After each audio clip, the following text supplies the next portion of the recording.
एक समय में मायावती का वजूद देश के उन तमाम बड़े बड़े नेताओं में गिना जाता था जिनकी वजह से सत्ता का सिंहासन तय किया जाता था।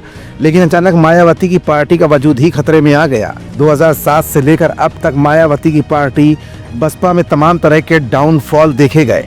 अब तो मंजर यहाँ तक पहुँच गया कि मिल्कीपुर विधानसभा उपचुनाव से मायावती ने अपने आप को दूर कर लिया और 2027 में होने वाले विधानसभा चुनाव को लेकर मायावती ने रोज रोज नए नए प्लान बनाने शुरू कर दिए हैं।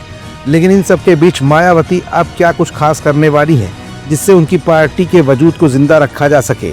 ये कुछ ऐसे सवाल है जिनका जवाब अपनी आज की इस रिपोर्ट में हम आपको दिखाएंगे भी और बताएंगे भी। दरअसल इस समय उत्तर प्रदेश की राजनीति में बसपा के सितारे इन दिनों गर्दिश में चल रहे हैं। ऐसे में उम्मीद की जा रही है कि 2027 के विधानसभा चुनाव के लिए किसी रोड मैप को बनाने की कोशिशों में माया लगातार दिन रात जुटी हुई है। कभी आयरन लेडी के नाम से मशहूर मायावती के सितारे राजनीति के मैदान में इस समय गर्दिश में चल रहे हैं। उत्तर प्रदेश में 4 बार सरकार बनाने वाली बसपा का विधानसभा में केवल एक ही विधायक है। वहीं संसद में बसपा की संख्या 0 है। इस हालात में मायावती के सामने सबसे बड़ी चुनौती बसपा को फिर से खड़ा करने की है। उम्मीद की जा रही है कि इसी वजह से मायावती ने अयोध्या के मिल्कीपुर में होने वाले विधानसभा उपचुनाव को न लड़ने का फैसला किया है। उत्तर प्रदेश की राजनीति में बसपा को प्रासंगिक बनाए रखने के लिए मायावती ने अभी बीते कुछ दिन पहले पार्टी के वरिष्ठ पदाधिकारियों की बैठक बुलाई थी। इस बैठक में पार्टी की सदस्यता अभियान, संगठन विस्तार, कार्यकर्ताओं का प्रशिक्षण कैंप आयोजित करने को लेकर गठजोड़ तक पर भी चर्चा हुई थी। पार्टी की कोशिश अपने खोए हुए जनाधार को वापस पाने की है।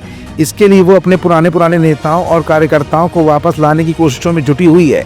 बसपा अपना खोया हुआ जनाधार वापस लाने के लिए कितना परेशान है, इस बात से भी समझा जा सकता है कि एक समय उपचुनावों से दूरी बनाने वाली पार्टी उपचुनाव भी लड़ रही है, लेकिन उसे सफलता नहीं मिल रही है। पिछले साल नवंबर में हुए यूपी विधानसभा की 9 सीटों के उपचुनाव में बसपा ने सभी सीटों पर चुनाव लड़ा, लेकिन उसे कहीं भी जीत हासिल नहीं हुई। कई जगह तो वो अपनी जमानत भी नहीं बचा पाई। ऐसा तब था जब उपचुनाव वाली सीटों में से कई पर पहले वो जीत दर्ज करा चुकी थी। इससे पहले भी वो लोकसभा चुनाव के साथ हुए 5 सीटों के उपचुनाव के मैदान में उतरी थी, लेकिन उसे कहीं सफलता नहीं मिली थी। फिलहाल मायावती को रीजनल पार्टी के तौर पर चंद्रशेखर आजाद उर्फ रावण की आजाद समाज पार्टी से बेहद खास चुनौती मिली है।